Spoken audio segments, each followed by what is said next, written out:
Welcome to the American Baradar YouTube channel. Today we're starting a new series, the Cycling Nations Cup. In this cup, there are 5 divisions of 12 teams each, and the top division, the A League, has teams like Belgium, France, and Italy, and it goes all the way down to the E League with teams like Serbia, Panama, and Israel. There's 60 teams in total, all of which vying to be champion. The countries represented in the Nations Cup span from the USA all the way to Japan, with every continent represented outside of Antarctica. The bottom 2 teams of each division every season will be relegated, while the top 2 will be promoted. All 60 teams will participate in a variety of races, such as Grand Tours and the big cobble classics, such as Paris-Roubaix. Today, we'll be starting with Division A, the top division. Let's introduce the teams. Coming in as the top ranking team, rated 4.5 out of 5 stars by Pro Cycling Manager, is Belgium. This team is led by Wout van Aert, Remco Evenepoel. This team has a very, very strong cobbled focus and also a sprint focus, with Evenepoel lacking a support class of the top flight of climbers. Coming in at the second best team is France, which is led by David Gaudu and Romain Bardet in the mountains, Demar in the sprints, and Alaphilippe as an all-rounder. They have a strong balance of all these different types of riders, which stands out from the field. The team of Hungary, Slovenia, and Austria, abbreviated HSA, checks in as the third strongest team, in large part because of Pogačar and Primož Roglič. However, this team really lacks depth of a top sprinter that might hold them back from getting a lot of points, and they also don't have the best cobbled team. The team of the defending Tour de France champion Jonas Vingegaard, Denmark, lacks climbing support but makes up for it with Pedersen as a cobble leader and Morku as one of the best lead-out riders in the world. The fifth best team, USA and Canada, is young and largely unproven, except for veteran Michael Woods. But their weakness is that they have absolutely no sprinters to speak of, but they have a lot of great climbing depth with Sepp Kuss, Neilson Powless, and Michael Woods. For Spain, strong riders like Valverde and Lando will lead their GC, and hilly sprinters Aramburu and Garcia Cortina will pick up much-needed points outside of the mountain stages. However, this team does not boast any cobbled riders or a flat sprinter that will get them a lot of points, but they have great depth in the climbing discipline. Next up, we have the well-rounded Italian team, without really a top-flight rider in anything except for the Tom Trellis Filippo Ganna, but climbing-wise, they have Damiano Caruso, Giulio Ciccone, and cobbled-wise, they have Colbrelli, and as a sprinter, they have Giacomo Nizzolo. They have strong depth and a solid team throughout, but they don't have the top heavy-hitting GC or sprint riders. Previous Giro winner Jai Hindley is the leader of Australia and New Zealand, with Tom Trellis, Rowan Dennis, and top sprinter Caleb Ewan also big point picker-uppers for this team. This team does not have many weaknesses, as they have Caden Groves as another good sprinter, they have many good climbers, and many good cobbled riders, so I don't know how Australia will lose. Mathieu van der Poel is the star of Netherlands, but Jakobsen and Kelderman offer other very strong options. They don't have a great GC rider, as Dumoulin, Mollema are a bit past their prime, but those trio of Kelderman, Dumoulin, and Mollema should still provide a solid enough to get a top 10 at any Grand Tour. Stefan Kung and Stefan Bissiger are the stars of the Switzerland team, and they are some of the best Tom Trellis in the world. Gino Mader and Mark Hirschi are also leaders, but Switzerland has very limited depth and no top sprinter to pick up points on the flat stages. Team Germany is one of the weaker ranked teams, and they will look for points with Emanuel Buchmann, Max Schachmann, and Phil Bauhaus. They don't really have a top-level GC rider, or sprinter, or cobbled rider, but they have strong depth in all disciplines and can get top 10s in every race. And last but not least is Colombia, who has many of the world's top climbers in Egan Bernal, Miguel Angel Lopez, and Nairo Quintana. Sprinter Fernando Gaviria with lead-out man Juan Sebastian Milano will provide a good balance of points on the flat stages, but they really lack few punchers except for Sergio Higuita and absolutely no cobble riders to speak of. And with 13K coming into the finish of the first stage of the Cycling Nations Cup, we have Damiano Caruso. I think he's fallen. No, it is Formolo, Davide Formolo, and Wilco Kelderman. So that will be the end of the GC run in the Vuelta San Juan for Wilco Kelderman and Davide Formolo. If you're wondering, these East Timor riders are the team I control. I have the East Timor national team on every race to make sure that they don't interfere and that I can control a team and not mess any of them up. But here we go. Inside the last 8 kilometers, Victor Kampenaerts leading the race with Maro Schmid on his wheel. The big sprinters Arnaud Delage, John Degenkolb leading out Phil Bauhaus. As we come into the final 7 kilometers, Germany up front. And with 5Ks to go, you have to be in the top position, and Australia pulls forward with Patrick Bevan leading the race. Caden Groves and Caleb Ewan trying to get their train sorted out. Germany in the middle, and on the left we have Belgium with Stuyven, De Ligt and Merlier. Jasper Stuyven, Patrick Bevan, Nikias Arndt, the 3 big teams, Stefan Kung trying to get involved.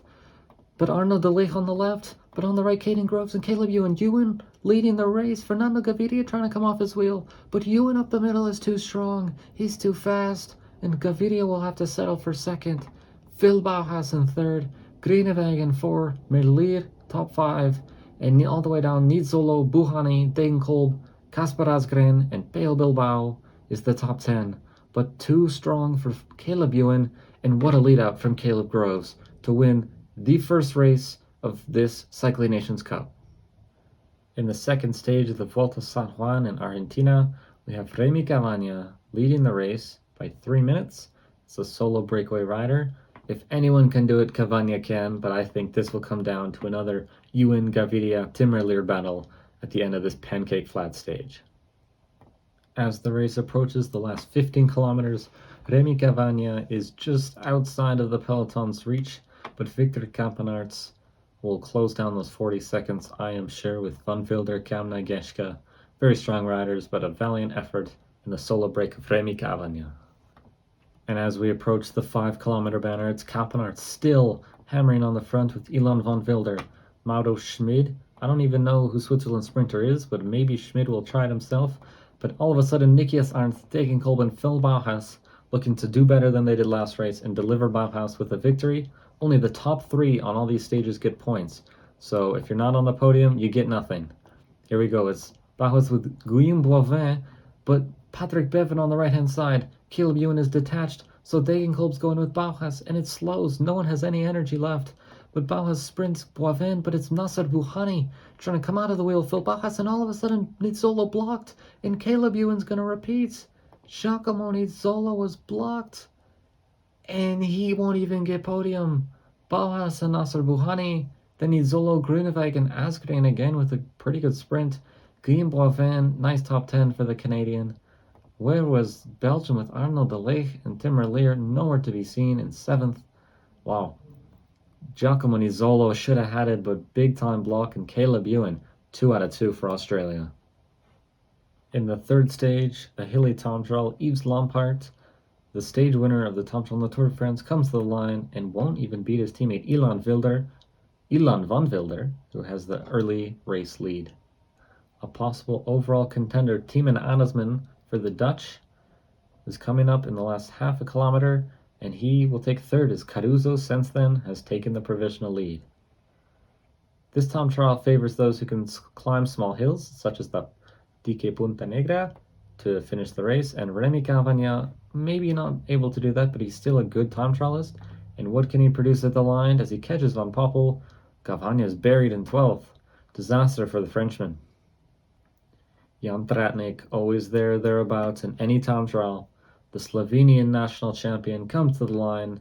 Way down is David de la Cruz ahead of Steven Kruijswijk.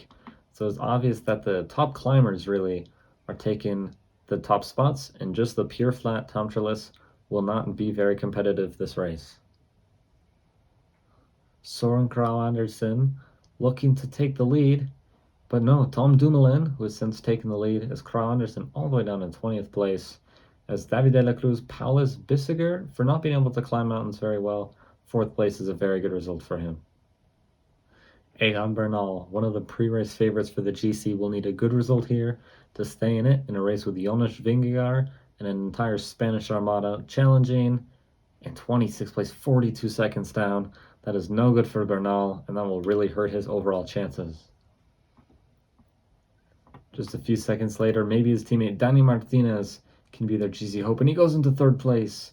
Very good ride, only 5 seconds down from Dani Martinez. Jonas Vingegaard coming to the line. And in 11th, so not disaster, but not good from Vingegaard, losing 24 seconds, is Tom Dumoulin, looking like he might be good, and Richie Porte actually going into 3rd place. Great ride from Richie Porte. Stefan Kung, one of the best time trialists in the world, inside of the last kilometer. Final little climb for Stefan Kung, and he takes the lead by a lot. Even though he is not the best climber, it doesn't matter. He's too good, but I would watch out for Primoz Roglic. Roglic inside the last kilometer has the climbing ability and the time trialing. And he still can't beat Stefan Kung. What a ride from Stefan Kung, and Filippo Ganna's now coming to the line, and Filippo Ganna takes a big lead of 7 seconds. Great stuff from Pippo Ganna as all of the leaderboard, the whole podium changes. Tom Dumoulin all the way down to 4th now. Casper Asgreen might be one of the last riders who can really shake up the podium spots. Remember, you get 3 points for winning, 2 for 2nd, and 1 for 3rd. So if he can get 3rd place, he'll at least bring home a point for Denmark. And Asgreen, 5th, just off at 22 seconds down. And as the race leader, Caleb Ewan comes to the line. None of the other competitors will be competitive as they're all sprinters. So Filippo Ganna will win ahead of Stefan Kung and Primoz Roglic. Great stuff for Pippo Ganna. And it's the best GC rider for sure is Roglic. Tom Dumoulin will definitely be up there for the Dutch. Let's see if he can hang on in the mountain stages. And also Richie Porte is a good shout with Dani Martinez in 8th place. But congrats, Filippo Ganna. This stage, stage 4 of the Vuelta San Juan, has 3 very large climbs, kind of one big climb with 3 different KOM points. That classifies this as a hilly stage. However, if you're a sprinter and you get over this, it is smooth sailing descent all the way to the line. So maybe a hilly sprinter, someone like Aramburu, who can survive the climb and make it, or if the peloton does not push on the climb, maybe it's just a flat sprinter like Caleb Ewan getting his 3rd stage win. But in the breakaway, we have a group of 5, including Yves Lampaert, Simon Geschke, Stefan Bissiger, Søren Kragh Andersen, and Sylvain Dillier.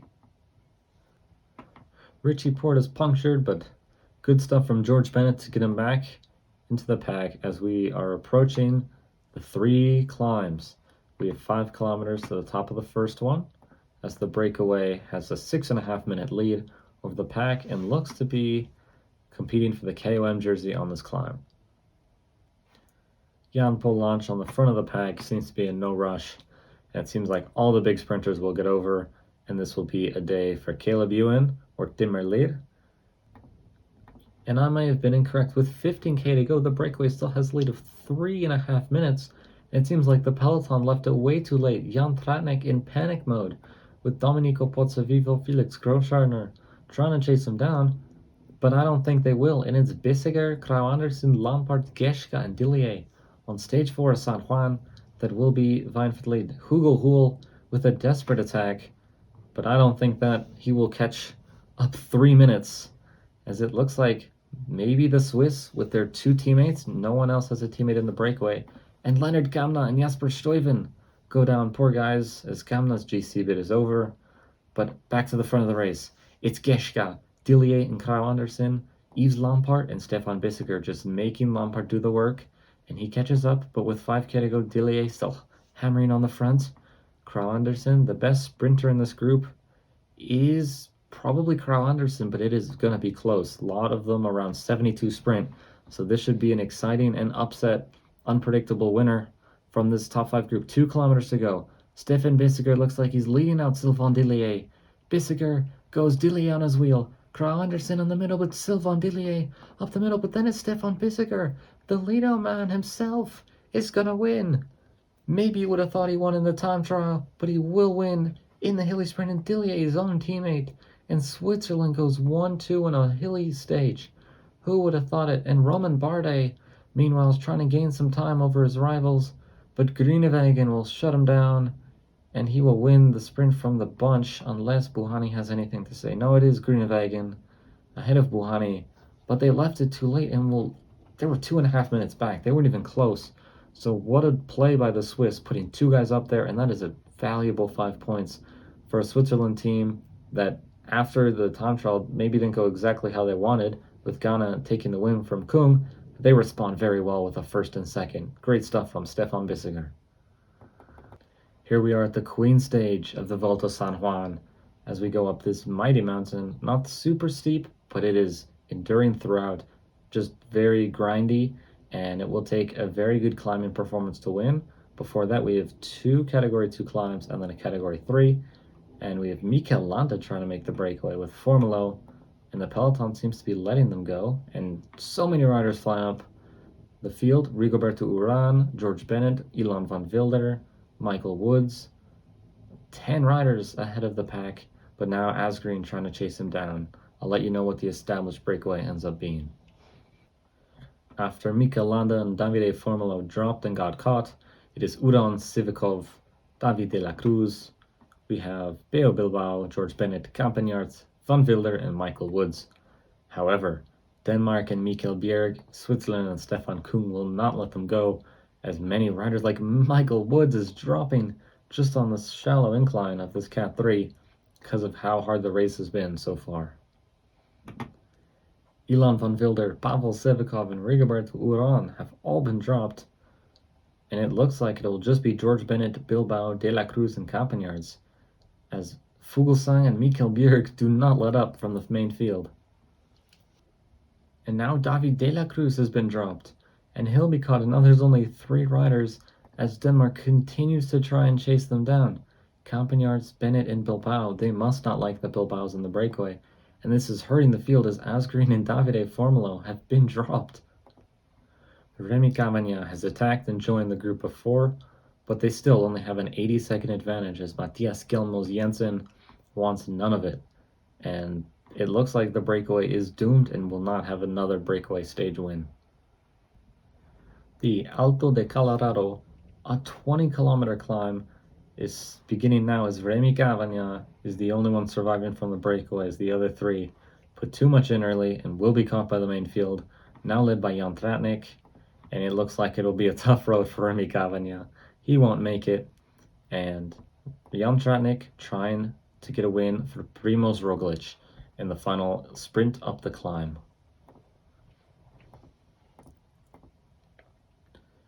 And there it is, we're all together again as Remy Cavagna has been caught.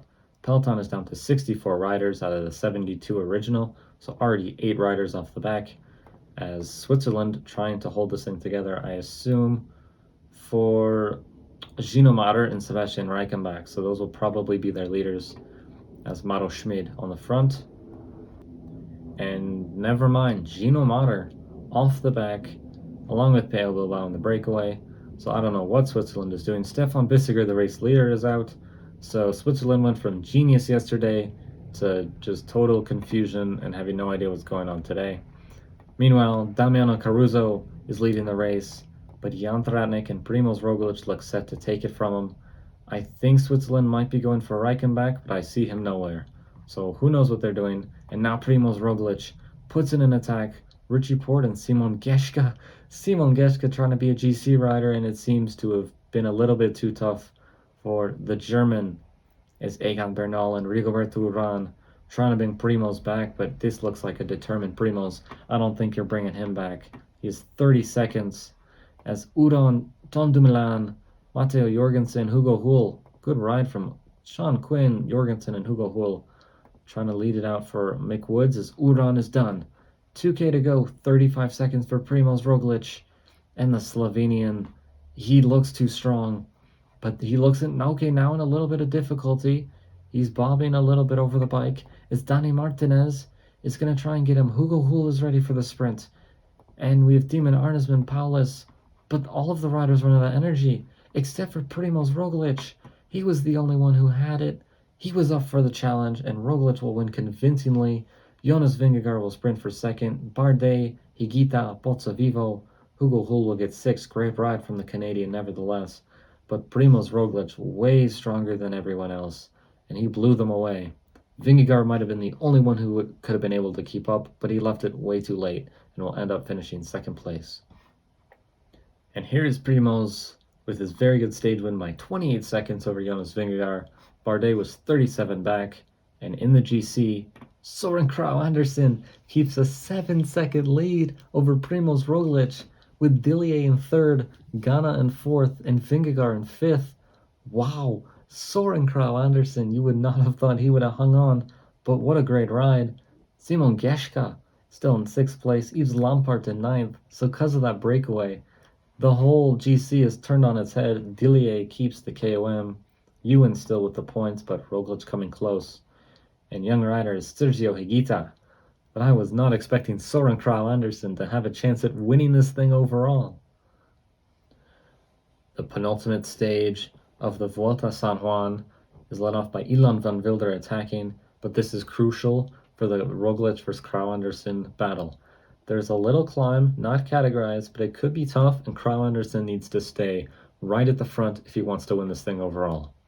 Looks like Kampenaerts, Van Wilder, and Lennart Kamna will be leading, but I'm pretty sure Hungary, Slovenia, Austria team will want to keep this thing together so Roglic can try and get the 10-second time bonus to win this race at the end. The last stage is a sprint stage, and Roglic won't have a chance, so he needs to act now if he wants to win the Vuelta a San Juan.